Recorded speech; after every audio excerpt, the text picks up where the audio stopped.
And then wait a minute, chart gallery, that sounds like something we should be interested in too, right?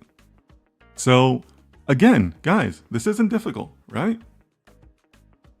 We're 3 minutes into our search, and we found some really valuable data if you're a gold researcher, right?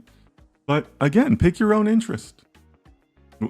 Pick your own interest, find a trade group, find whatever, and you're going to find stuff that's similar to this, right? All industries do something similar to this.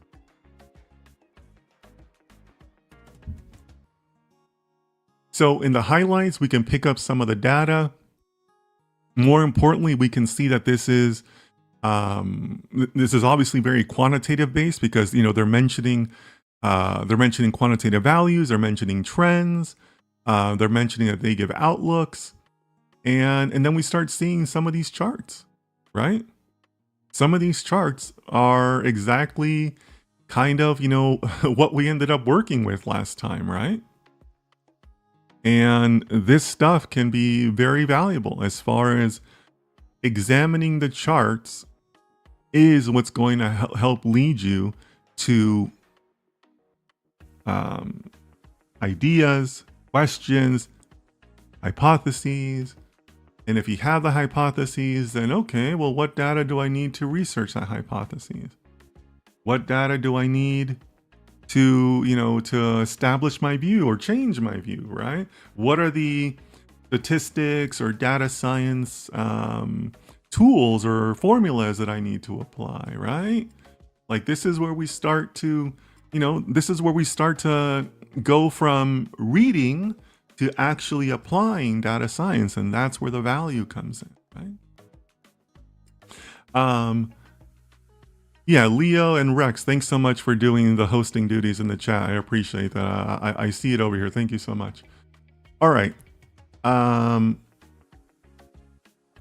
So I think that where we ended off last time was looking in the chart gallery.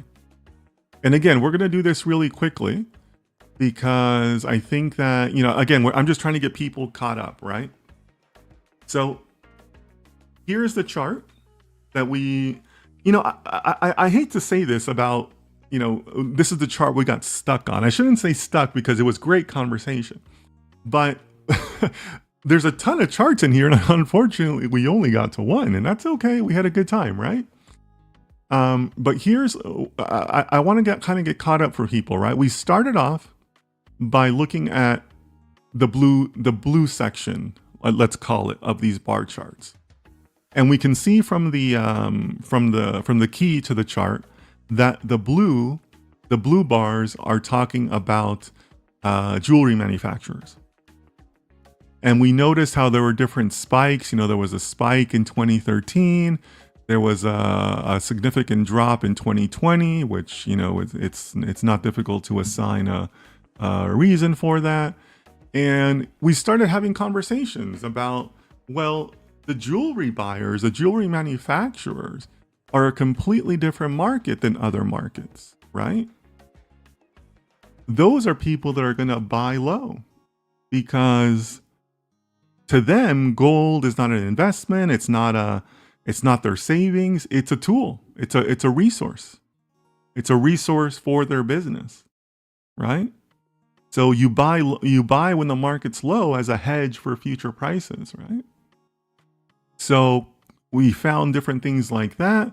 We talked a little bit about the central banks, which is the purple section, right? There was clearly a shift in, what did we say? I think 2010? In 09. 09 is when it started to shift, right? Previously to that, central banks were net sellers. Now, ever since 2009, they've been net buyers, right? What's the cause of that? I think that's when somebody brought up interest rates. Okay, yeah. Go research that.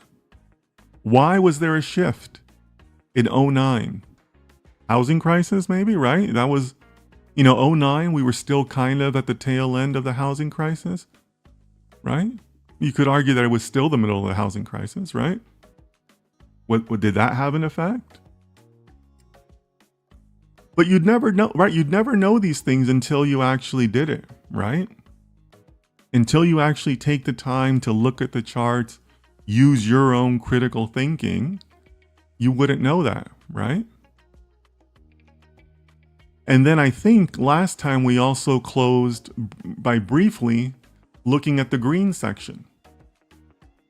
And I think that was my own hypothesis, right?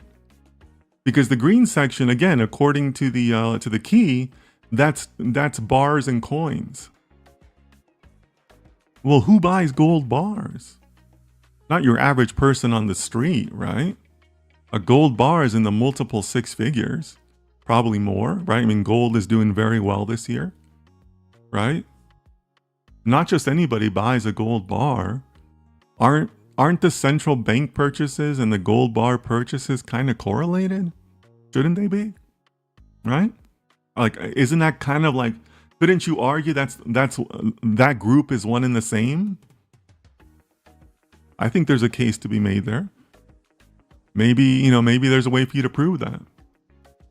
Maybe that's a study that should go in your portfolio, right?